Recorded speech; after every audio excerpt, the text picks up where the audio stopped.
নমস্কাৰ আপুনি চাই আছে লাইভ আৱাৰ মই জয়ন্ত মাধৱ গোস্বামী ২৬ নিৰ্বাচনক লৈ কঁকালত টঙালি বান্ধিছে শাসকীয় বিজেপিয়ে ২০২১কে ভিত্তি বৰ্ষ হিচাপে লৈ কাইলৈ অগপ আৰু বিজেপিৰ মাজত হ'ব আসনৰ বুজাবুজি অৱশ্যে ২০২১তকৈ কম বেছি হ'ব পাৰে এখন দুই এখন আসন হয়তো কম বেছি হ'ব পাৰে এই মন্তব্য মুখ্যমন্ত্ৰী ডক্টৰ হিমন্ত বিশ্ব শৰ্মাৰ কেন্দ্ৰীয় গৃহমন্ত্ৰী পৰ্যায়ত চলি আছে অগপ আৰু বিজেপিৰ মিত্ৰতাৰ কথা কাইলৈ অসমলৈ আহিব কেন্দ্ৰীয় গৃহমন্ত্ৰী অমিত শাহ কেন্দ্ৰীয় গৃহমন্ত্ৰীৰে হ'ব অগপ বিজেপিৰ আসন বুজাবুজিৰ আলোচনা বিজেপি নহয় এইবাৰ নিৰ্বাচন এনডিএৰ হৈ খেলিম বুলি মন্তব্য কৰিলে মুখ্যমন্ত্ৰী ডক্টৰ হিমন্ত বিশ্ব শৰ্মাই তাৎপৰ্যপূৰ্ণ মন্তব্য মুখ্যমন্ত্ৰীগৰাকীৰ আসনৰ বুজাবুজিক লৈ যথেষ্ট গুৰুত্বপূৰ্ণ মন্তব্য কৰিছে মুখ্যমন্ত্ৰী ডক্টৰ হিমন্ত বিশ্ব শৰ্মাই যি সময়ত আগন্তুক ২৬ নিৰ্বাচনত অগপই ৪৫খন আসন দাবী কৰি আহিছে বিগ ব্ৰাদাৰ বিজেপিক আৰু সেই সময়তে মুখ্যমন্ত্ৰীগৰাকীয়ে ক'লে যে ২০২১ চনকে ভিত্তি বৰ্ষ হিচাপে লোৱা হ'ব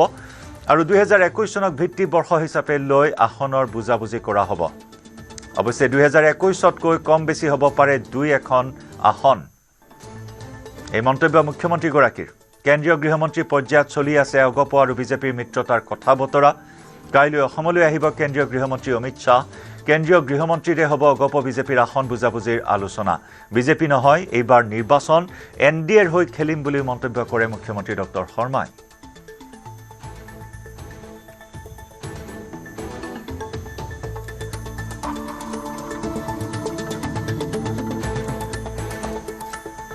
মিত্ৰতাৰ কথা আমি ইয়াত আলোচনা ইউজুৱেলি নকৰোঁ কেন্দ্ৰীয় গৃহমন্ত্ৰী ডাঙৰীয়া ২৮ তাৰিখে গুৱাহাটীত আহিব ২৯ তাৰিখে তেওঁ বটদ্ৰৱাত যাব ২৯ তাৰিখে তেওঁ গুৱাহাটীতো দুটা অনুষ্ঠান কৰিব আৰু কেন্দ্ৰীয় গৃহমন্ত্ৰী ডাঙৰীয়াৰ পৰ্যায়ত আমাৰ মিত্ৰতাৰ আলোচনাবিলাক চলি থাকিব কিন্তু কেইটা চিট কোনে পাব কাক দিয়া হ'ব সেয়া ফেব্ৰুৱাৰীৰ ১৫ তাৰিখৰ আগতে ডেফিনেটলি সম্পূৰ্ণ নহ'ব কিন্তু অনানুষ্ঠানিক বুজাবুজিৰ প্ৰক্ৰিয়াটো ইতিমধ্যে আৰম্ভ হৈছে মোটামুটি মই ভাবোঁ যে আমি সুন্দৰভাৱে আসন বুজাবুজিৰ সময় যিটো প্ৰসংগ আছে তাক আমি সমাধান কৰি ল'ম আৰু ইলেকশ্যন আমি এনডিএ বুলি খেলিম ইলেকশ্যন আমি বিজেপি বুলি নেখেলোঁ এনডিএ বুলি খেলিম সেইকাৰণে আমি গোটেইবিলাক সমস্যা যি আছে আমি সমাধান কৰি ল'ম আৰু ইফালে কাইলৈ অগপ আৰু বিজেপিৰ আসন বুজাবুজিক লৈ আৰু কেইবাটাও তাৎপৰ্যপূৰ্ণ মন্তব্য কৰিছে মুখ্যমন্ত্ৰীগৰাকীয়ে এফালে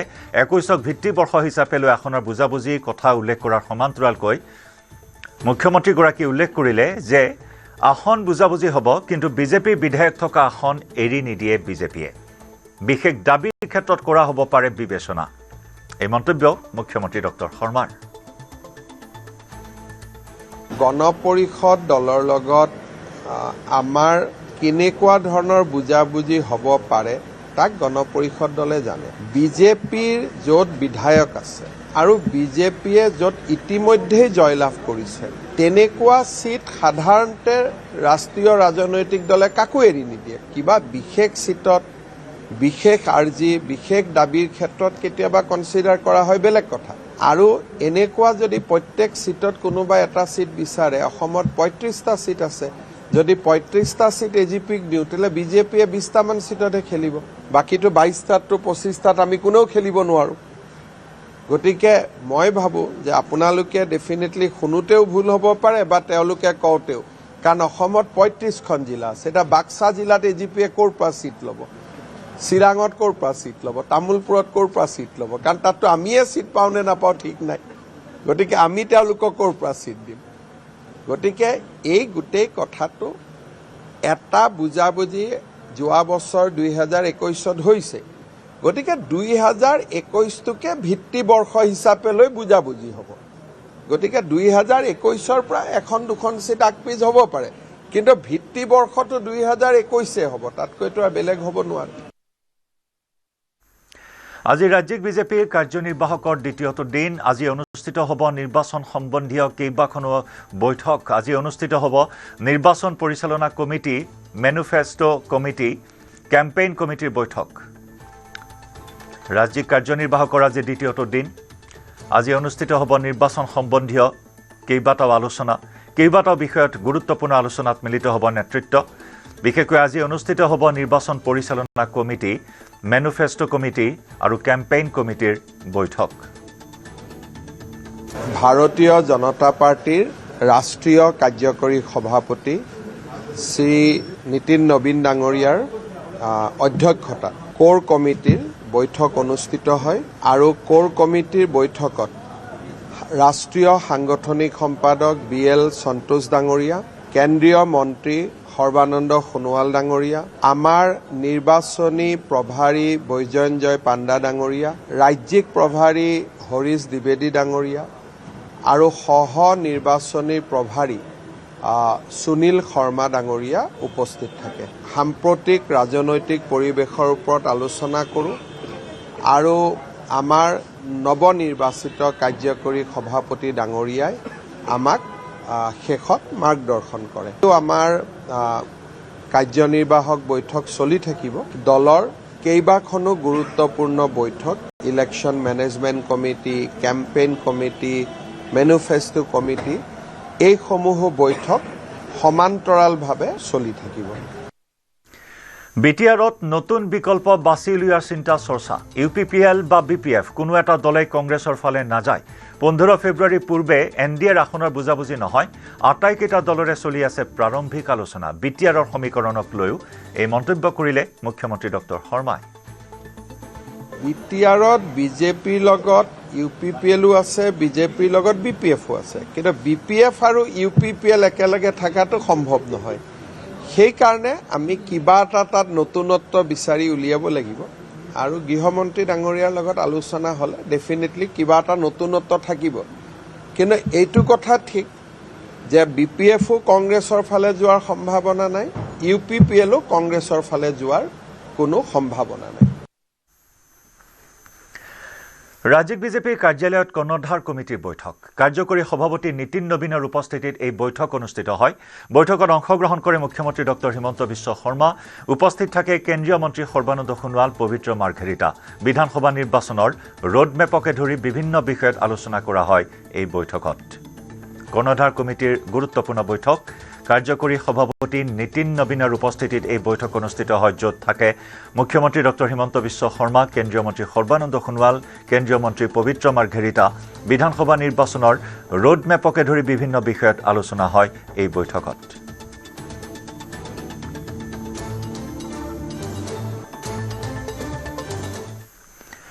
আৰু ৰাজ্যিক বিজেপিৰ কাৰ্যনিৰ্বাহকত গ্ৰহণ কৰা হ'ল কেইবাটাও গুৰুত্বপূৰ্ণ প্ৰস্তাৱ।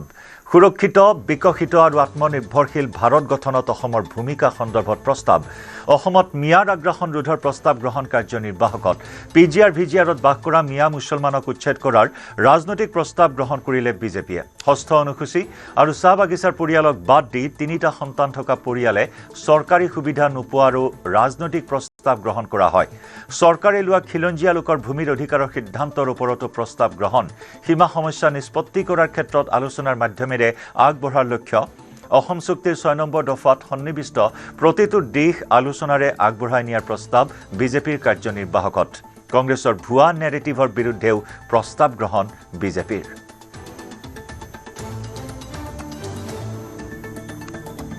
অসমত ভয়াৱহভাৱে যি মিয়া মুছলমানৰ যি আগ্ৰাসনে আজি অসমৰ ৰাজনৈতিক, অৰ্থনৈতিক, সামাজিক ক্ষেত্ৰত যি এক ভাবুকি সৃষ্টি কৰিছে, যাক লৈ আজি সমাজ বিজ্ঞানীসকল আজি শংকিত হৈছে, পৰিসংখ্যাবিদসকল আজি শংকিত হৈছে আৰু তাৰ বাবে হিমন্ত বিশ্ব শৰ্মা ডাঙৰীয়াৰ চৰকাৰে PGR VGR আৰু বনভূমিত বসবাস কৰা এই অবৈধ মিয়া মুছলমানসকলক উচ্ছেদ কৰাৰ যি সিদ্ধান্ত গ্ৰহণেৰে কাৰ্যসূচী ৰূপায়ণ কৰিছে, তাৰ প্ৰতি পূৰ্ণ সমৰ্থন জনাই প্ৰস্তাৱ গ্ৰহণ কৰিছে। আৰু লগতে 3টা সন্তান থকা যিসমূহ পৰিয়াল, জনজাতি আৰু চাহ বাগিচা, ৰাজ্যখনৰ জনজাতি আৰু চাহ বাগিচাৰ পৰিয়ালসকলক বাদ দি 3টাতকৈ অধিক সন্তান থকা পৰিয়ালৰ লোকসকলে যাতে চাকৰি ইত্যাদিসমূহ যে নোপোৱাৰ যি কঠোৰ সিদ্ধান্ত চৰকাৰে গ্ৰহণ কৰিছে, এই ক্ষেত্ৰত আমাৰ আজিৰ সভাই ৰাজনৈতিকভাৱে এক প্ৰস্তাৱযোগে সমৰ্থন ব্যক্ত কৰিছে। আজিৰ সভাত অন্যতম এটা গুৰুত্বপূৰ্ণ প্ৰস্তাৱ গ্ৰহণ কৰা হৈছে যে 6টা জনগোষ্ঠীয়ে ST মৰ্যাদা বিচাৰি যি তেওঁলোকে দাবী উত্থাপন কৰি আহিছিল বিগত দিনবিলাকত, বিশেষভাৱে কংগ্ৰেছে যেনেধৰণে এই গোটেই বিষয়টো টেকেল কৰিব লাগিছিল নকৰিলে, কিন্তু আজি খুব আন্তৰিকতাৰে প্ৰতিটো বিষয় পুংখানুপুংখভাৱে বিশ্লেষণ কৰি এতিয়াৰ ST মৰ্যাদা প্ৰাপ্ত ব্যক্তিসকলৰ জনজাতিসমূহৰ কোনো তেখেতসকলৰ ডিষ্টাৰ্ব নোহোৱাকৈ নতুন এটা নীতিৰে এই 6 জনগোষ্ঠীক ST মৰ্যাদা দিয়াৰ ক্ষেত্ৰত যি মন্ত্ৰীগোটৰ সভাৰ যি প্ৰতিবেদন, সেই প্ৰতিবেদনৰ প্ৰতিলিপি বিধানসভাত দাখিলেৰে এটা পৰ্যায়লৈ যে আগুৱাই লৈ যাবৰ কাৰণে চৰকাৰখন সক্ষম হ'ল, এই ক্ষেত্ৰত আজিৰ সভাত ৰাজনৈতিকভাৱে অসম চৰকাৰক ধন্যবাদ জনাই এই প্ৰস্তাৱ গ্ৰহণ কৰিছে। আৰু লগতে অসম ভূমি নীতি ধাৰণৰ ওপৰত যি সৰ্বোচ্চ সীমা নিৰ্ধাৰণ আইন 1956 আছিলে, যাৰ জৰিয়তে আমাৰ খিলঞ্জীয়া লোকসকলৰ যি ভূমি অধিকাৰ আৰু বিশেষভাৱে অসমত বসবাস কৰা 200 বছৰীয়া পূৰ্বৰ চাহ জনগোষ্ঠীৰ লোকসকলে যাতে ভূমি অধিকাৰ পাব পাৰে, সেই ক্ষেত্ৰত চৰকাৰখনে লোৱা যি সিদ্ধান্ত, সেই সিদ্ধান্তক শলাগ লৈ আজি ৰাজনৈতিক প্ৰস্তাৱ আজি সভাত গ্ৰহণ কৰা হৈছে। কাৰ্বি আংলঙৰ PGR VGR ভূমিক লৈ দিছপুৰত সম্পন্ন হ'ল ত্ৰিপাক্ষিক বৈঠক। বৈঠকৰ পাছত সংবাদ মাধ্যমক সম্বোধন কৰে মুখ্যমন্ত্ৰী ডক্টৰ শৰ্মাই। 8,000 PGR VGR ভূমিত ফেন্সিং, PGR VGR ভূমিৰ চৰকাৰী কাৰ্যালয় স্থানান্তৰ হ'ব। 5 জানুৱাৰী পূৰ্বে ন্যায়ালয়ত পৰিষদে দাখিল কৰিব শপতনামা। PGR VGR ভূমিত বিগত 5 বছৰত লাভ কৰা ট্ৰেড লাইচেন্স বাতিল হ'ব। 16 বা 17 জানুৱাৰীত হ'ব পৰৱৰ্তী ত্ৰিপাক্ষিক বৈঠক। চৰকাৰী বিভাগৰ ভূমিত হোৱা বেদখল উচ্ছেদ হ'ব। বকলিয়াত শীঘ্ৰেই উচ্ছেদ কৰা হ'ব। চৰকাৰী বিভাগৰ ভূমিত হোৱা বেদখলো উচ্ছেদ কৰা হ'ব। আনহাতে পশ্চিম কাৰ্বি আংলঙৰ ঘটনাক লৈও মুখ্যমন্ত্ৰীগৰাকীয়ে প্ৰতিক্ৰিয়া প্ৰকাশ কৰে। আৰক্ষীৰ গুলীত নিহতৰ পৰিয়ালে লাভ কৰিব চাকৰি। চৰকাৰে 10 লাখ টকাকৈ প্ৰদান কৰিব সাহায্য। সাধাৰণ নাগৰিকৰ বিৰুদ্ধে থকা গোচৰ প্ৰত্যাহাৰ হ'ব। সুৰজ দেৰ মৃত্যুৰ ঘটনা তদন্ত কৰিব চৰকাৰে। বৈঠকত কেইবাটাও কাৰ্বি জনগোষ্ঠীয় সংগঠনে অংশগ্ৰহণ কৰে। কাৰ্বি আংলং স্বায়ত্তশাসিত পৰিষদে 5 জানুৱাৰীৰ আগতে আদালতত শপতনামা দাখিল কৰিব আৰু কাৰ্বি ৰাইজেও আদালতত এটা পক্ষ হৈ তেওঁলোকেও আদালতৰ সন্মুখত নিজৰ দলিল ৰাখিব। ৰাজ্য চৰকাৰেও আদালতক অনুৰোধ কৰিব যে যিহেতু বিষয়টো স্পৰ্শকাতৰ, খুব সোনকালে ইয়াৰ ৰায়দান কৰিব লাগে, যাতে আদালতৰ ৰায়দান অনুসৰি আমি ব্যৱস্থা হাতত ল'ব পাৰোঁ। খেৰণীৰ VGR PGRত যিমানবিলাক চৰকাৰী কাৰ্যালয় আছে, সেই কাৰ্যালয়সমূহ আমি VGR PGR এলেকাৰ পৰা আমি উঠাই লৈ আহিম আৰু VGR PGRৰ বাহিৰলৈকে লৈ যাম।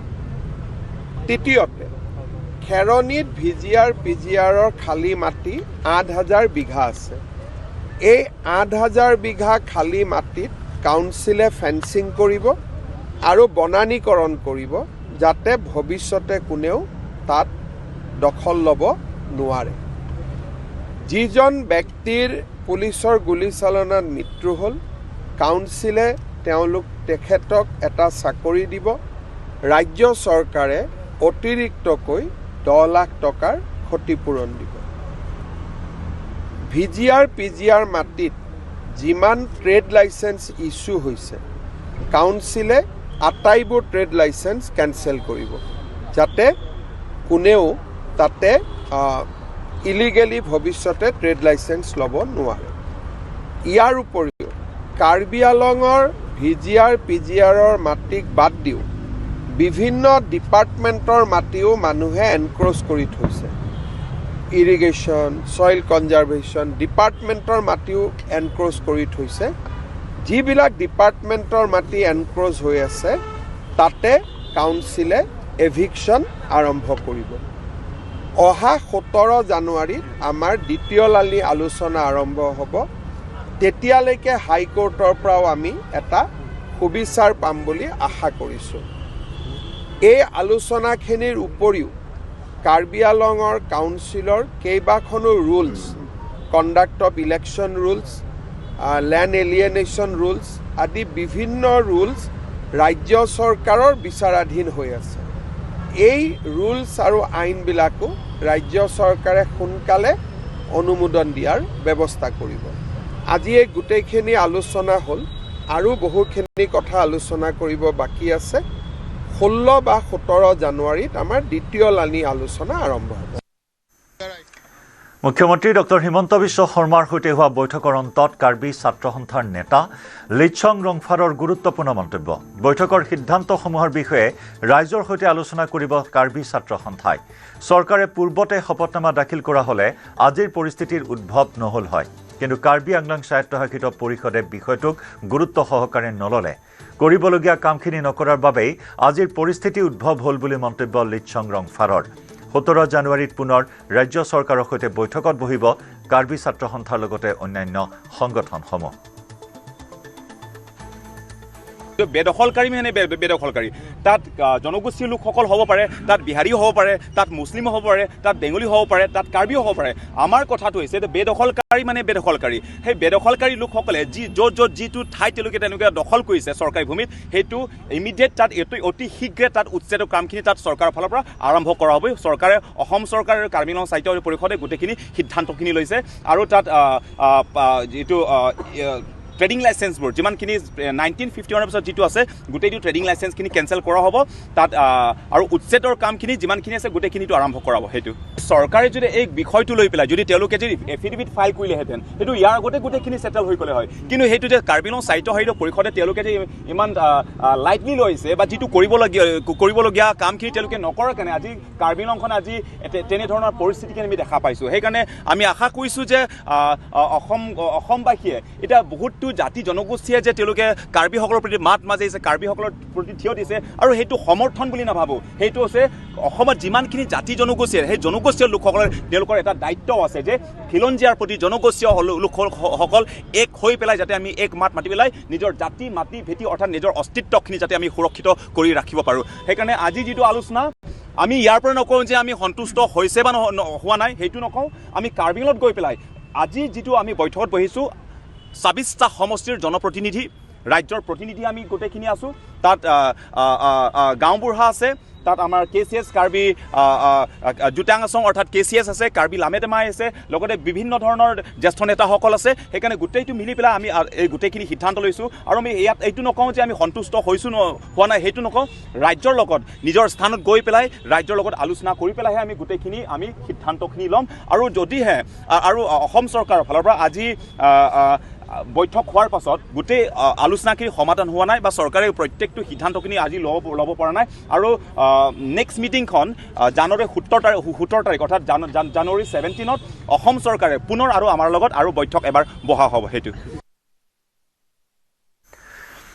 আৰু কাৰ্বি আংলঙৰ ঘটনা দুটা গোষ্ঠীৰ সংঘৰ্ষ নহয়, ইয়াৰ লগত বহুদিনীয়া অমীমাংসিত প্ৰশ্ন জড়িত হৈ আছিল।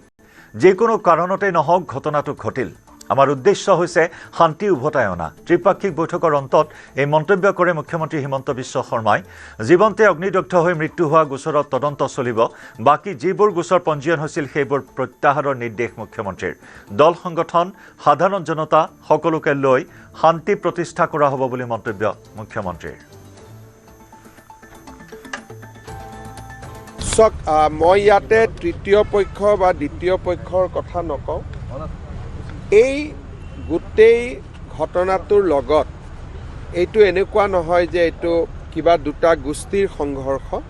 ইয়াৰ লগত বহুদিনীয়া অমীমাংসিত কিছু প্ৰশ্ন জড়িত হৈ আছিলে।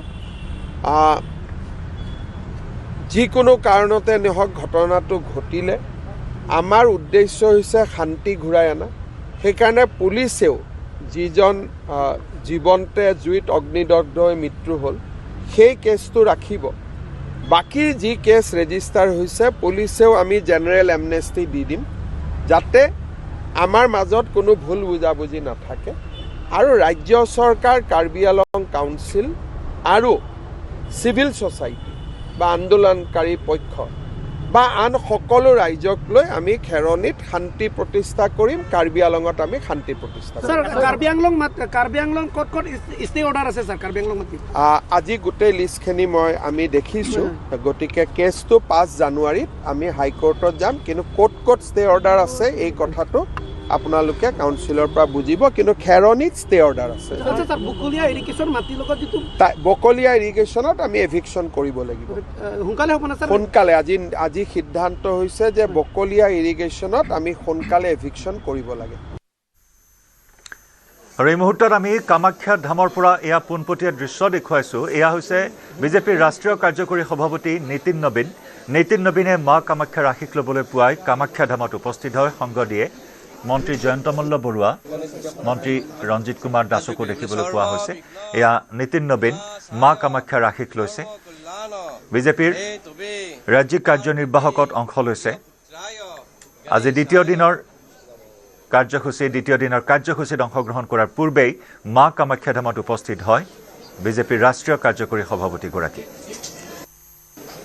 মা কামাখ্যাৰ আশীষ লয় মন্ত্ৰী জয়ন্ত মল্ল বৰুৱা, মন্ত্ৰী ৰঞ্জিত কুমাৰ দাসে সংগ দিয়ে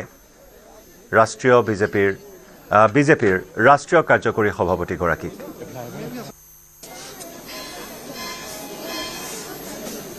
লগতে গুৱাহাটীৰ সাংসদ বিজুলী কলিতা মেধিও উপস্থিত থাকে। এয়া মা কামাখ্যা ধামৰ পৰা পোনপটীয়া দৃশ্য। মা কামাখ্যাৰ আশীষ লৈছে সন্মুখত 26 নিৰ্বাচন। माँ कामाख्या आदि शक्ति हैं और हम सब अपने माथा के आगे मत्था टेक कर माँ का आशीर्वाद समस्त असम वासियों को मिलता रहे, देशवासियों को मिलता रहे। अपने जितने सनातन के सब लोग हैं उन सभी सनातन वासियों को भी माँ की असीम कृपा बनी रहे। ये एक ऐसा धाम है जहाँ पर हम लोग आने के बाद अपने आप को कहते हैं कि जीवन में कुछ स्थान है जहाँ से आपको ऊर्जा और शक्ति मिलती है। तो माँ के सभी शक्तिपीठों में से अपने आप में एक बड़ा शक्तिपीठ है माँ कामाख्या का, यहाँ से जो ऊर्जा मिलती है उस ऊर्जा का पूरा ताकत लेकर हम देश और प्रांत की सेवा में लगते हैं। पद संभालने के बाद ये पहला दौरा है आपका असम का।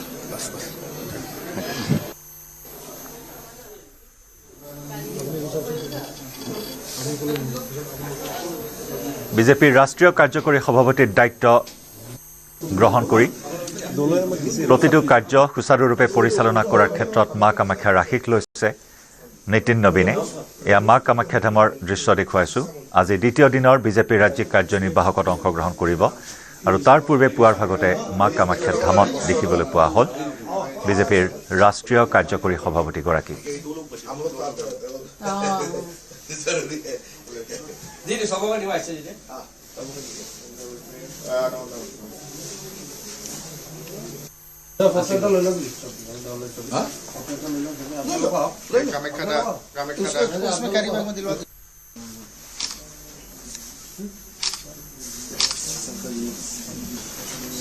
Anisha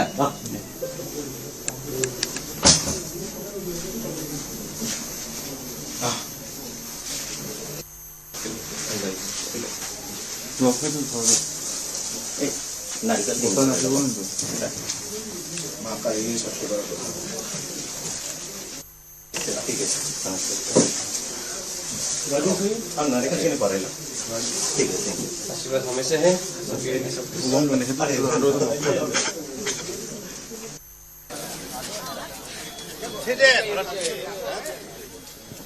hello hello hello sir, Hindu killings against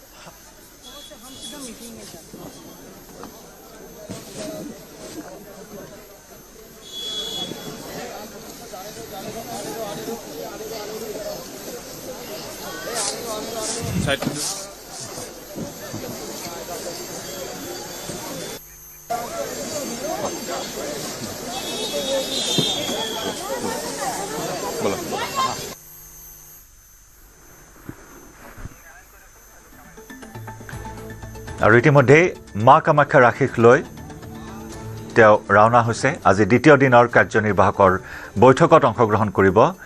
কেইবাখনো বৈঠক, কেইবাটাও গুৰুত্বপূৰ্ণ আলোচনা আছে। সেই আলোচনাসমূহত অংশগ্ৰহণ কৰিব বিজেপিৰ ৰাষ্ট্ৰীয় কাৰ্যকৰী সভাপতি নীতিন নবীনে।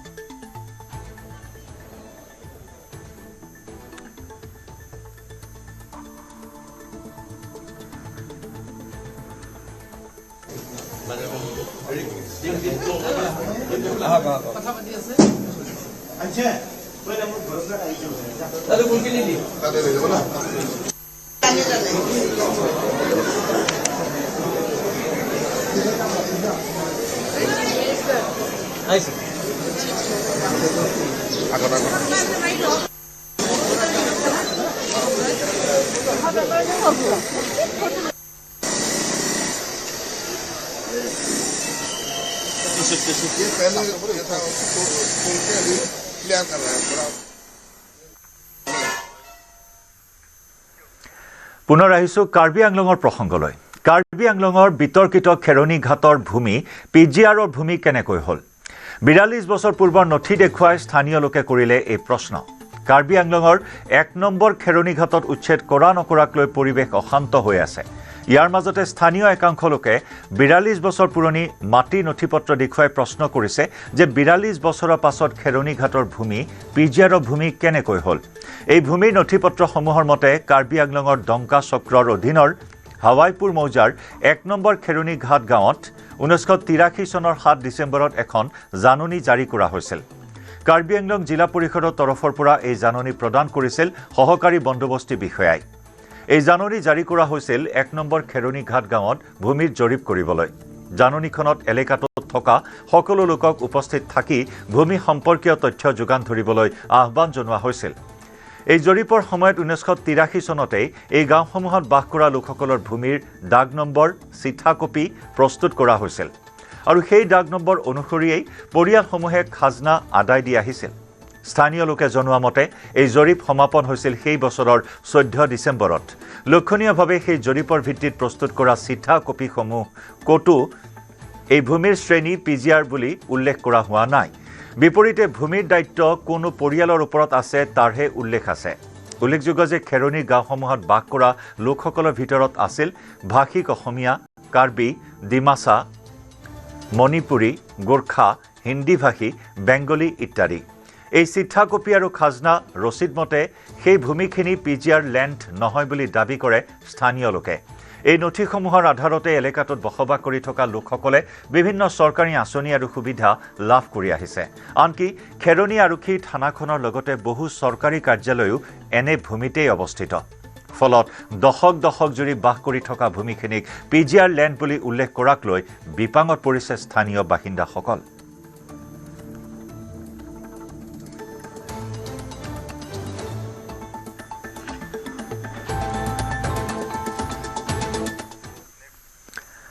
আৰু এটা ব্ৰেকিং নিউজ। অৱশেষত গ্ৰেপ্তাৰ হ'ল যোৰহাটৰ প্ৰবল প্ৰতাপী সমীৰণ বৰুৱা। জাঁজিৰ পৰা সমীৰণ বৰুৱাক গ্ৰেপ্তাৰ কৰে যোৰহাট আৰক্ষীয়ে। কোনো কথাক কেন্দ্ৰ কৰি ঘৰুৱা গাড়ী চালকক ভৰি চেলেকিবলৈ বাধ্য কৰিছিল সমীৰণ বৰুৱা ওৰফে প্ৰবীৰ বৰুৱাই। আদিবাসী জনগোষ্ঠীৰ বিপুল ওৰাঙক ভৰি চেলেকিবলৈ দিছিল সমীৰণে। সামাজিক মাধ্যমত ভাইৰেল হৈছিল চালকক ভৰি চেলেকিবলৈ দিয়াৰ সেই ভিডিঅ'। সমীৰণ বৰুৱাৰ বৰ্বৰচিত দৃশ্যই হতচকিত কৰিছিল সকলোকে। ২২ ডিচেম্বৰত সংঘটিত হৈছিল এই অমানৱীয় ঘটনা। ২৩ ডিচেম্বৰত যোৰহাট উন্নয়ন প্ৰাধিকৰণৰ বিষয়া সমীৰণ বৰুৱাৰ বিৰুদ্ধে এজাহাৰ দাখিল কৰিছিল ভুক্তভোগী চালক বিপুল ওৰাঙে। এই ঘটনাৰ পাছতে সমীৰণ বৰুৱাক গ্ৰেপ্তাৰৰ দাবী তুলিছিল কেইবাটাও চাহ জনগোষ্ঠীয় সংগঠনে। উল্লেখযোগ্য যে ইয়াৰ পূৰ্বে সমীৰণ বৰুৱাৰ বিৰুদ্ধে পত্নীয়েও যোৰহাট থানাত দাখিল কৰিছিল এজাহাৰ। পত্নী আৰু ২ পুত্ৰ সন্তানক অকথ্য নিৰ্মম নিৰ্যাতন চলোৱাৰ লগতে প্ৰাণে মৰাৰো চেষ্টা চলাইছিল এইজন প্ৰবল প্ৰতাপী সমীৰণ বৰুৱাই।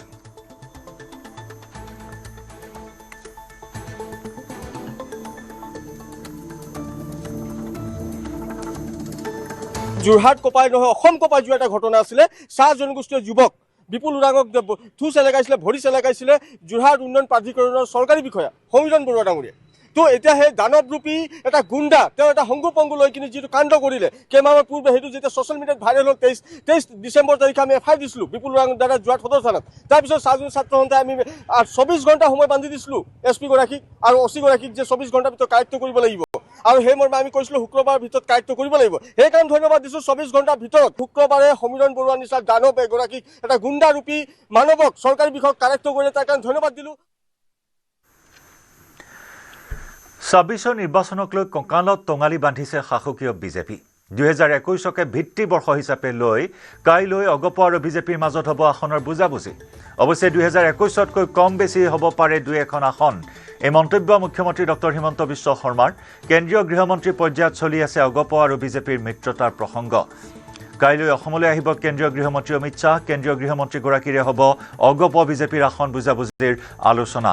বিজেপি নহয়, এইবাৰ নিৰ্বাচন NDAৰ হৈ খেলিম বুলি মন্তব্য কৰে মুখ্যমন্ত্ৰী ডক্টৰ হিমন্ত বিশ্ব শৰ্মাই। 26 নিৰ্বাচনক লৈ আসনৰ যি সমীকৰণ, সেই সমীকৰণ সন্দৰ্ভত কেইবাটাও তাৎপৰ্যপূৰ্ণ ইংগিত দিলে মুখ্যমন্ত্ৰীগৰাকীয়ে। অগপৰ সৈতে কেনেদৰে মিত্ৰতা হ'ব, আসনৰ বুজাবুজি হ'ব, কেনেকুৱা সমষ্টিত বন্ধুত্বপূৰ্ণ প্ৰতিদ্বন্দ্বিতা হ'ব, এনেধৰণৰ মন্তব্য কৰি আহিছে মুখ্যমন্ত্ৰীগৰাকী। আৰু কালি বিশেষকৈ গৃহমন্ত্ৰীৰ উপস্থিতিত অগপৰে আসনৰ বুজাবুজি হ'ব বুলিও ইংগিত দিলে মুখ্যমন্ত্ৰীগৰাকী। আৰু 2021 চনৰ বিধানসভা নিৰ্বাচনত যিটো ফৰ্মুলা অৱলম্বন কৰা হৈছিল আসনক লৈ, সেই ফৰ্মুলাটোকে ভিত্তি হিচাপে লৈ 26 নিৰ্বাচনতো আসনৰ বুজাবুজি হ'ব বুলি ইংগিত দিলে মুখ্যমন্ত্ৰীগৰাকীয়ে। মিত্ৰতাৰ কথা আমি ইয়াত আলোচনা ইউজুৱেলি নকৰোঁ। কেন্দ্ৰীয় গৃহমন্ত্ৰী ডাঙৰীয়া 28 তাৰিখে গুৱাহাটীত আহিব।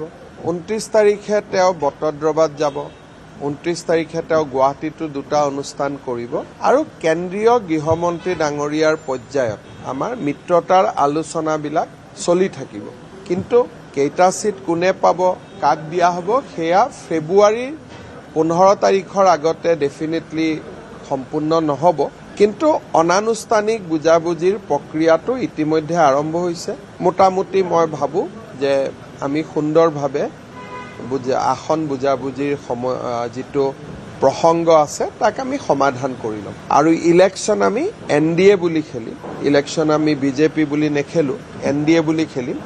সেইকাৰণে আমি গোটেইবিলাক সমস্যা যি আছে আমি সমাধান কৰি ল'ম। ইয়াৰ লগতে মুখ্যমন্ত্ৰীগৰাকীয়ে কয় যে আসন বুজাবুজি এনেদৰে হ'ব য'ত নেকি বিজেপিৰ বিধায়ক থকা আসন বিজেপিয়ে এৰি নিদিয়ে অগপক। বিশেষ দাবীৰ ক্ষেত্ৰত বিবেচনা কৰা হ'ব, এই ইংগিতটো দিলে মুখ্যমন্ত্ৰীগৰাকীয়ে।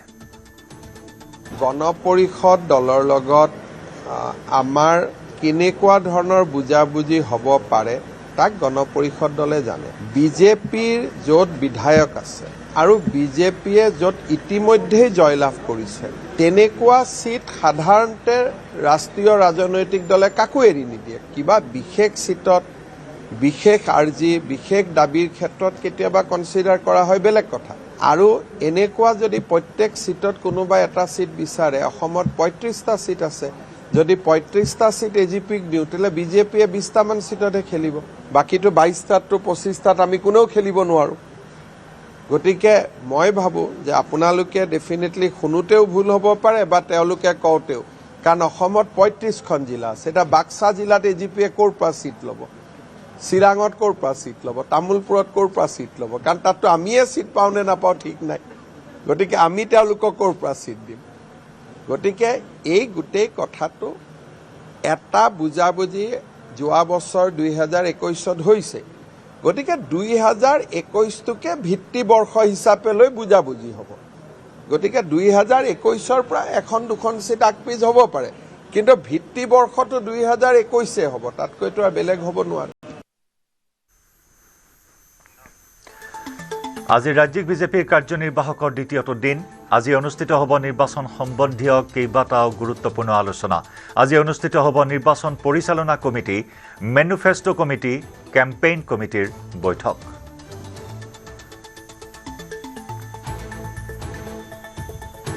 ভাৰতীয় জনতা পাৰ্টীৰ ৰাষ্ট্ৰীয় কাৰ্যকৰী সভাপতি শ্ৰী নীতিন নবীন ডাঙৰীয়াৰ অধ্যক্ষতাত কোৰ কমিটিৰ বৈঠক অনুষ্ঠিত হয়।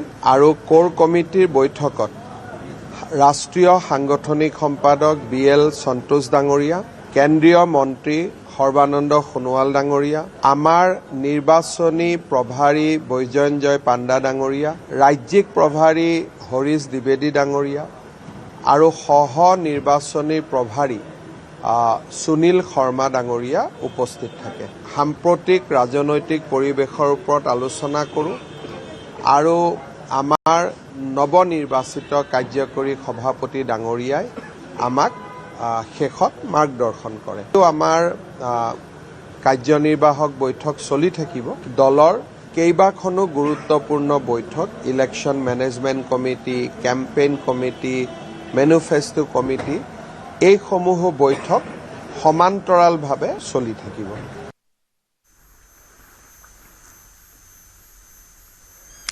আৰু বিজেপিৰ ৰাজ্যিক কাৰ্যনিৰ্বাহকৰ আজি দ্বিতীয় দিনৰ কাৰ্যসূচী কলাক্ষেত্ৰত। এই সন্দৰ্ভত আজি কেইবাটাও আলোচনাত মিলিত হ'ব ৰাষ্ট্ৰীয় নেতৃত্ব, লগতে ৰাজ্যিক নেতৃত্ব। এই মুহূৰ্তত আমাৰ সতীৰ্থ সাংবাদিক হীৰকজ্যোতি মালাকাৰৰ সৈতে পোনপটীয়া সম্প্ৰচাৰত সংযুক্ত হৈছোঁ। হীৰক, ইতিমধ্যে নীতিন নবীন তেওঁ দুদিনীয়া কাৰ্যসূচীৰে গুৱাহাটীত উপস্থিত আছে। আজি পুৱাৰ ভাগত মা কামাখ্যাৰো আশীষ লৈছে। আজি দ্বিতীয় দিনৰ কেইবাটাও কাৰ্যসূচীত অংশগ্ৰহণ কৰিব। আজিৰ কাৰ্যসূচীসমূহৰ বিষয়ে সবিশেষ এই মুহূৰ্তত জানিব বিচাৰিছোঁ। অশোক, নিৰ্বাচনলৈ 3টা মাহ বাকী আছে আৰু নিৰ্বাচনলৈ 3টা মাহ বাকী থকা অৱস্থাত বিজেপিয়ে দুদিনীয়াকৈ শংকৰদেৱ কলাক্ষেত্ৰত যি ৰাজ্যিক কাৰ্যনিৰ্বাহক অনুষ্ঠিত কৰিছে, সেই তাৰ আজি দ্বিতীয় দিন। আৰু দ্বিতীয় দিনা বিশেষকৈ আজি কেইবাটাও গুৰুত্বপূৰ্ণ বিষয়ত আলোচনা কৰা হ'ব। আৰু এই মুহূৰ্তত মন্ত্ৰী বিধায়কসকল যিসকল আছে তেওঁলোক আহি উপস্থিত হৈছেহি। মন্ত্ৰী ৰূপেশ গোৱালা আছে আমাৰ সৈতে, কথা পাতিম। দুদিনীয়া বৈঠকৰ আজি অন্তিম দিন। আজি কেনেকুৱা ধৰণৰ আলোচনা হ'ব আৰু মুখ্যমন্ত্ৰীয়ে আজি যিহেতু ভাষণ প্ৰদান কৰিব, তাৰপিছতে বুথে বুথে গৈ আপোনালোকে বিভিন্ন ধৰণৰ কাম কাজ আৰম্ভ কৰিব। এই সভাখনে আমাৰ দলৰ কাৰ্যকৰ্তাসকলৰ মনৰ উদ্যম আৰু যথেষ্ট বৃদ্ধি কৰিছে। কাৰণ যোৱাকালি আমাৰ ভাৰতীয় জনতা পাৰ্টীৰ ৰাষ্ট্ৰীয় কাৰ্যকৰী সভাপতি ডাঙৰীয়াক আমি প্ৰথমবাৰ অসমত শুনিলোঁ তেখেতৰ বক্তব্য। গতিকে তেখেতৰ বক্তব্যই আমাক যথেষ্ট উৎসাহিত কৰিছে। আৰু তাৰ লগতে আমাৰ সাংগঠনিক মহামন্ত্ৰী BL সন্তোষ ডাঙৰীয়াৰ বক্তব্যও আমি শুনিলোঁ। গতিকে এই বক্তব্যবিলাকে আমাক যথেষ্ট উৰ্জা যোগাইছে আমাৰ। আৰু আমি আগন্তুক নিৰ্বাচনত ইয়াৰ পিছত একেবাৰে হাতে কামে লাগি যাতে দলৰ সকলো ফালৰ পৰা ভাল হয় আৰু দলৰ কাৰ্যকৰ্তাসকলৰ মাজত যাতে উৎসাহ যথেষ্ট বৃদ্ধি পায়। উৎসাহিত হৈ আছে দলৰ কাৰ্যকৰ্তা, কিন্তু কাৰ্যকৰী সভাপতি ডাঙৰীয়াৰ বক্তব্য শুনি সকলোৰে উৎসাহ দুগুণ বৃদ্ধি পাইছে। ইয়াৰ পিছত আপোনালোকে সমষ্টি লাগি পৰিব। আজি যিখন কাৰ্যনিৰ্বাহ সমষ্টি আপোনালোকে সমষ্টি লাগিয়ে আছে, তথাপিও ইয়াৰ পিছত আৰু যুদ্ধনিৰ্বাহী প্ৰস্তুতি চলাব আপোনালোকে। চাওক, আমি ভাৰতীয় জনতা পাৰ্টীৰ কাৰ্যকৰ্তাসকল সদায় আমি এক্টিভ হৈ থাকোঁ আৰু সদায় আমাৰ দলৰ কাৰ্যক্ৰম চলিয়ে থাকে। গতিকে নিৰ্বাচন বুলি বেলেগ কিবা কৰিবলগীয়া আছে বুলি মই নাভাবোঁ। আমি সদায় সষ্টম, সদায় তৎপৰতাৰে আমি দলৰ কাৰণে কাম কৰি থাকোঁ। গতিকে ভাৰতীয় জনতা পাৰ্টি 24/7। কংগ্ৰেছে কিন্তু কোনো ধৰণৰ এক্টিভ দেখাই নাই এতিয়ালৈকে। কিন্তু ফিল্ডত আপোনালোকে যেনেদৰে এক্টিভ আছে, কিন্তু কংগ্ৰেছৰ এক্টিভটো এতিয়ালৈকে দেখা নাই কিন্তু এনেধৰণে। কংগ্ৰেছৰতো সঁচা অৰ্থাৎ ক'বলৈ গ'লে আপোনালোকেও যদি ফিল্ডত যায়, কংগ্ৰেছৰ মানুহেই নাই। তেওঁলোকৰ বুথত মানুহ নাই, তেওঁলোকৰ মণ্ডলত মানুহ নাই। ধৰি বান্ধি আনি ভোটাৰ লিষ্ট কালেক্ট কৰি এইবিলাক কৰি পেলাই তেওঁলোকে কিবা বুথ কমিটিবিলাক বনাবলৈ চেষ্টা কৰিছে, কিন্তু নাই পৰা। আৰু একৰকম তেওঁলোকে নিৰ্বাচনৰ পূৰ্বে চাৰেণ্ডাৰ কৰা যেনেই হৈছে। ধন্যবাদ জ্ঞাপন কৰিছোঁ মন্ত্ৰী ৰূপেশ গোৱালা আৰু বিধায়ক তৰংগ গগৈ আছে। আজি দুদিনীয়া বৈঠকৰ আজি অন্তিমটো দিন। ৰাজ্যিক কাৰ্যনিৰ্বাহ আমাৰ ভাৰতীয় জনতা পাৰ্টীৰ এটা গতানুগতিক এটা প্ৰক্ৰিয়া আৰু প্ৰায় সময় হৈ থাকে। কিন্তু এই কাৰ্যনিৰ্বাহ এটা মুহূৰ্ত আছে, কাৰণ নিৰ্বাচনৰ চাগে আগে শেষ হোৱাৰ কাৰ্যনিৰ্বাহ হ'ব। আৰু আমাৰো নতুন যি ৱৰ্কিং প্ৰেচিডেণ্ট নিযুক্তি হৈছে তেখেতো আহিছে। আৰু মই ভাবোঁ উপস্থিত যি 450 কাৰ্যকৰ্তা যোৱাকালিৰ পৰা আছে, সকলোৰ কাৰণে খুব ধুনীয়া এটা পৰিৱেশ আৰু সকলোৰে আত্মবিশ্বাসী হৈ নিজ নিজৰ সমষ্টিলৈ বা নিজ নিজৰ অঞ্চললৈ ঘূৰি যাব।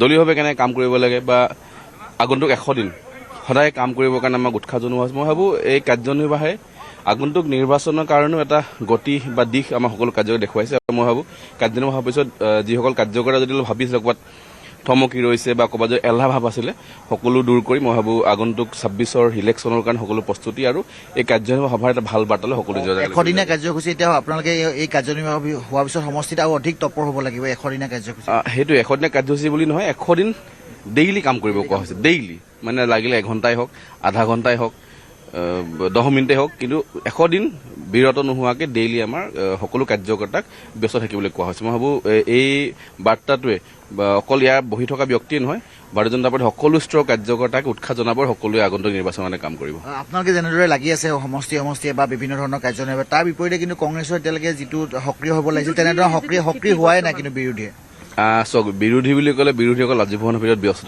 বিৰোধী নিজৰ টিকেটৰ খোৱা কামোৰাত ব্যস্ত বা বিৰোধীয়ে মই ভাবোঁ তেখেতলোকৰ আমি যিমান জেগাই গম পাওঁ তেখেতলোকে 31 অংক কৰিছোঁ বুলি কয় মই যিমান বিৰোধীক লগ পাইছোঁ যদি সুধো কি পৰিৱেশ কি হৈছে কাৰণ আমি মিটিঙত লগ পোৱা যায় ক'ৰবাত লগ পোৱা যায় ক'লে আমি নাই 26টো আমি আশা কৰা নাই 31লৈ পৰিকল্পনা কৰিছোঁ মানে সেইটোৱে ক'ৰবাত নাই ক'ৰবাত ডিফেটিং এটা মাইণ্ডছেট বা বিৰোধীয়ে ইতিমধ্যে অখিল গগৈ কৈছে যে বিজেপিয়ে 3rd লেভেললৈ গৈ পালেগে আৰু বিৰোধীলৈকে প্ৰথম স্তৰে কাম আৰম্ভ কৰা মই বিৰোধী ইয়াত হৈ মানিছে বিৰোধীৰ কোনো যুঁজ নাই একপক্ষীয়ভাৱে যুঁজ হ'ব আৰু ভাৰতীয় জনতা পাৰ্টি জয়ী হৈ আহিব ধন্যবাদ জ্ঞাপন কৰিছোঁ এয়া আছিলে বিধায়ক তৰংগ গগৈ আৰু আজি দ্বিতীয় দিনা কাৰ্যসূচী মুখ্যমন্ত্ৰীৰ মন্তব্যৰ পৰা এই দ্বিতীয় দিনা কাৰ্যসূচী যিহেতু অনুষ্ঠিত হ'ব আৰু বিশেষকৈ আজি কেইবাটাও বিষয়ে স্থান লাভ কৰিব আজি এই যিখন কাৰ্যনিৰ্বাহ বিশেষকৈ ক'ব বিচাৰিম যে এই কাৰ্যনিৰ্বাহত 100 দিনীয়া কাৰ্যসূচী লোৱাৰ বাবে প্ৰত্যেক বিধায়কক কৰা হৈছে প্ৰত্যেক বিধায়কে 100 দিন ধৰি সমষ্টিত পূৰ্বতে যেনেদৰে কাম কৰিছিলে কিন্তু অধিক তৎপৰতাৰে কাম কৰিব লাগিব সেই কথা কোৱা হৈছে লগতে এইবাৰ তেওঁলোকে আশা কৰিছে যে তেওঁলোকে এইবাৰ ভোট তেওঁলোকে 1 কোটি ভোট লাভ কৰাৰ লক্ষ্য তেওঁলোকে হাতত লৈছে এই মুহূৰ্তত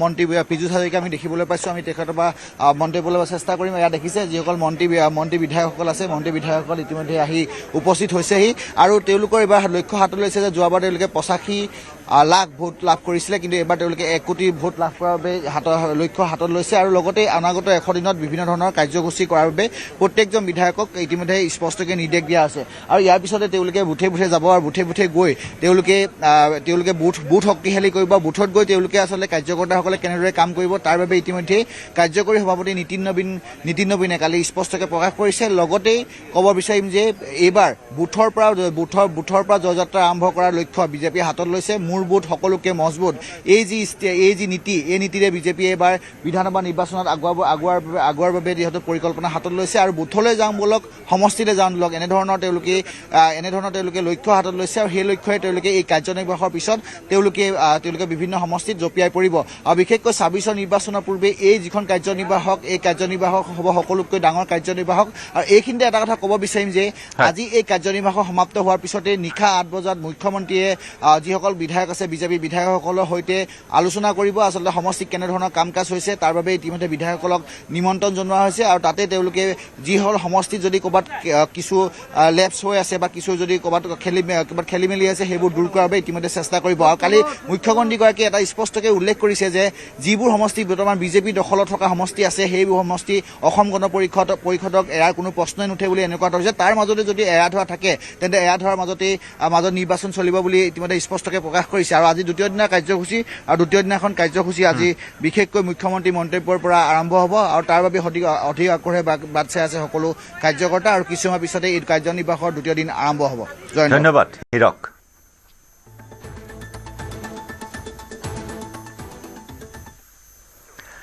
এটা ব্ৰেকিং নিউজ ডিজিটেল এৰেষ্টৰ বলি হ'ল এইবাৰ চিকিৎসকৰ পৰা 49 লাখ টকা লুট ভুৱা গোচৰ তৰাৰ ভয়েৰে প্ৰবঞ্চকে লুটিলে সদাগৰ দেউৰীক আৰক্ষী আৰু অধিবক্তাৰ পৰিচয় দি ফোন কৰিছিল চিকিৎসকগৰাকীক 19 নৱেম্বৰত অচিনাকি নম্বৰৰ পৰা আহিছিল এটা ফোন আকৌ ডিজিটেল এৰেষ্টৰ এক ঘটনা এই মুহূৰ্তত এক চাঞ্চল্যকৰ খবৰ এজন চিকিৎসকৰ পৰা লুটি লৈ গ'ল 49 লাখ টকা ভুৱা গোচৰ তৰাৰ ভয়েৰে প্ৰবঞ্চকে লুটিলে সদাগৰ দেউৰীক আৰক্ষী আৰু অধিবক্তাৰ পৰিচয় দি ফোন কৰিছিল চিকিৎসকগৰাকীক 19 নৱেম্বৰত অচিনাকি নম্বৰৰ পৰা আহিছিল ফোন এইগৰাকী চিকিৎসকক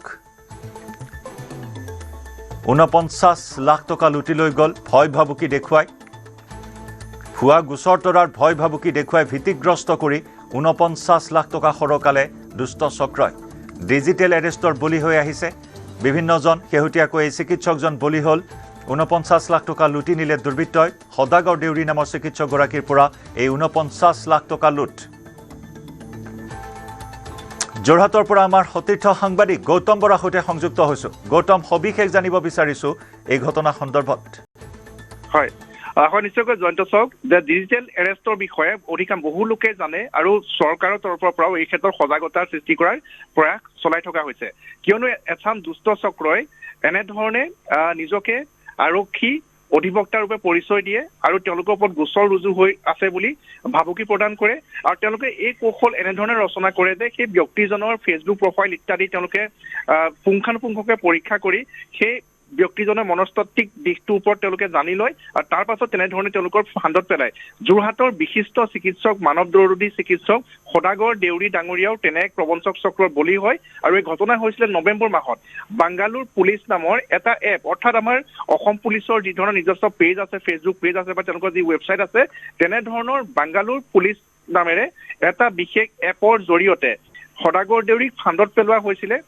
আৰু তেওঁৰ ওপৰত 17টাকৈ গোচৰ ৰুজু হৈ থকা বুলি তেওঁক ব্লেকমেইল কৰা হৈছিলে এগৰাকী আৰক্ষীৰ পোছাক পৰিহিত লোকে তেওঁৰ সৈতে ভিডিঅ' কলৰ জৰিয়তে তেওঁ সেই সন্দৰ্ভত কৈছিলে যে তেওঁ বেংগলোৰ যাব লাগিব আৰু বাংগালোৰ আৰক্ষীৰ সন্মুখত গৈ তেওঁ হাজিৰ হ'ব লাগিব আৰু তাৰ সমান্তৰালকৈ অধিবক্তা আছিলে আৰক্ষীৰ অধিবক্তায়ো তেওঁক সেই এনেধৰণে ভিডিঅ' কলৰ জৰিয়তে যে অধিবক্তাৰ যি পোছাক আছে সেই তেনেধৰণৰ পোছাক পৰিধান কৰি সেই সহজ সৰল চিকিৎসকগৰাকীক ব্যতিব্যস্ত কৰি তোলে আৰু তেওঁক ভাবুকি প্ৰদান কৰে যে তেওঁক গ্ৰেপ্তাৰ কৰি লৈ যোৱা হ'ব আৰু এনেধৰণৰ যি 17টা কেছ সেই গোচৰসমূহ হৈছে আমি যেতিয়া সাধাৰণতে অনলাইন ব্যৱস্থাত যেতিয়া আমি ফেচবুক বা ইনষ্টাগ্ৰাম ইত্যাদি যেতিয়া আমি বা কিছুমান আমি ইণ্টাৰনেটত ভিডিঅ' চাই থাকোঁ তেতিয়া তাত কিছুমান এনেধৰণৰ কিছু আপত্তিজনক ভিডিঅ' কেতিয়াবা আহি যায় তেনেধৰণৰ কিছু আঁত ধৰিয়ে সেই প্ৰবঞ্চক চক্ৰটোৱে এই বিশিষ্ট চিকিৎসকগৰাকীক ব্লেকমেইল কৰে আৰু তেখেতৰ হয়তো অজ্ঞতাৰ বাবে তেখেতৰ সেই ব্লেকমেইলিঙৰ জালত ভৰি দি তেওঁ পৰ্যায়ক্ৰমে তেওঁ চেক যোগে ধন পৰিশোধ কৰিছিলে বেংক ট্ৰেন্সফাৰৰ জৰিয়তে সেই প্ৰবঞ্চক চক্ৰটোক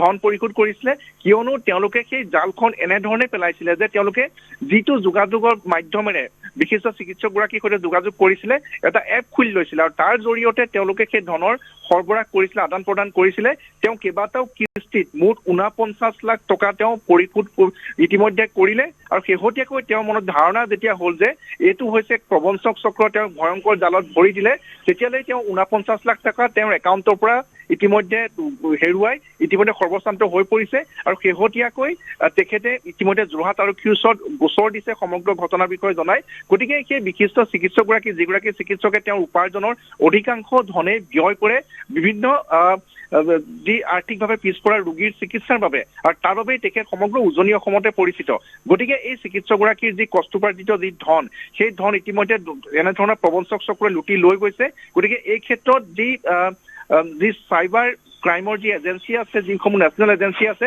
সকলোকে সৰ্বসাধাৰণ ৰাইজে আহ্বান জনাইছে যাতে এই বিশিষ্ট চিকিৎসকগৰাকীৰ ধনসমূহ যাতে যিকোনো প্ৰকাৰে পুনৰুদ্ধাৰ কৰিব পৰা যায় জয়ন্ত ধন্যবাদ গৌতম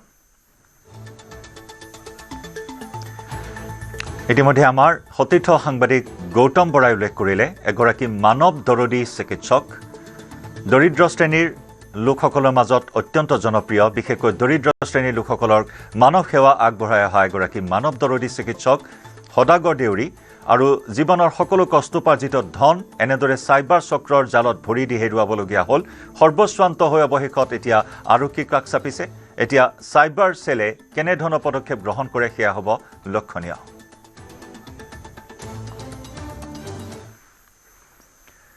বাংলাদেশৰ কিছু খবৰ এতিয়াও অশান্ত হৈ আছে বাংলাদেশৰ পৰিস্থিতি উন্মত্ত জনতাৰ আক্ৰমণৰ বাবে জনপ্ৰিয় সংগীত শিল্পী জেমছৰ সংগীতানুষ্ঠান বাতিল কৰিবলগীয়া হ'ল আয়োজক পক্ষই শুকুৰবাৰে নিশা ঢাকাৰ ফৰিদপুৰত থকা জনপ্ৰিয় সংগীত শিল্পী জেমছৰ সংগীতানুষ্ঠান আৰম্ভণিৰ পূৰ্বে বন্ধ কৰিবলৈ বাধ্য হ'ল আয়োজক বাংলাদেশৰ একাংশ শিল্পী পৰিৱেশক সাংস্কৃতিক গোষ্ঠীৰ ওপৰত চলা আক্ৰমণৰ বাবে ঢাকাৰ পৰা 120 কিলোমিটাৰ দূৰৈত থকা ফৰিদপুৰত জেমছৰ সংগীতানুষ্ঠান বাতিল কৰে এই আক্ৰমণৰ বাবে ফৰিদপুৰ জিলাৰ এখন বিদ্যালয়ৰ 185 সংখ্যক বৰ্ষপূৰ্তি অনুষ্ঠান উপলক্ষে গীত পৰিৱেশন কৰিবলৈ আমন্ত্ৰণ জনোৱা হৈছিল জেমছক কিন্তু অনুষ্ঠান আৰম্ভ হোৱাৰ পূৰ্বেই একাংশ উন্মত্ত জনতাই শিল ইটা নিক্ষেপ কৰে মঞ্চলৈ উন্মত্ত লোকৰ দলটোৱে বলপূৰ্বকভাৱে সভাস্থলীত প্ৰৱেশৰো চেষ্টা চলায় বিদ্যালয়ৰ ছাত্ৰ ছাত্ৰীসকলে উন্মত্ত লোকসকলক প্ৰতিহত কৰিবলৈ চেষ্টা চলায় যদিও বিফল হয় অৱশেষত স্থানীয় প্ৰশাসনে আইন শৃংখলাজনিত পৰিস্থিতিৰ প্ৰতি লক্ষ্য ৰাখি অনুষ্ঠান বাতিল কৰিবলৈ নিৰ্দেশ দিয়ে জনপ্ৰিয় শিল্পীগৰাকী আক্ৰমণৰ পৰা কথম্পি ৰক্ষা পৰে পাছত নিৰাপত্তাৰক্ষীয়ে জেমছক অনুষ্ঠানস্থলীৰ পৰা নিৰাপদে উলিয়াই আনিবলৈ সক্ষম হয় বাংলাদেশত শেহতীয়াকৈ সংঘটিত হোৱা এনেধৰণৰ ঘটনাক লৈ তীব্ৰ সমালোচনা কৰিছে তছলিমা নাছৰিনে বাংলাদেশৰ চাইনাউত থকা এটা সাংস্কৃতিক কেন্দ্ৰত একাংশ লোকে জ্বলাই দিয়াক লৈও সমালোচনাত মুখৰ হ'ল তছলিমা নাছৰিন। জেমছৰ অনুষ্ঠানত বাংলাদেশৰ জেহাদীয়ে বাধা দিয়াৰ অভিযোগ উত্থাপন কৰিছে বাংলাদেশৰ বিখ্যাত সাহিত্যিক তছলিমা নাছৰিনে। বাংলাদেশৰ অৰাজক পৰিস্থিতি নিয়ন্ত্ৰণত ব্যৰ্থ হৈছে মহম্মদ ইউনুছ নেতৃত্বাধীন অন্তৱৰ্তীকালীন চৰকাৰখন।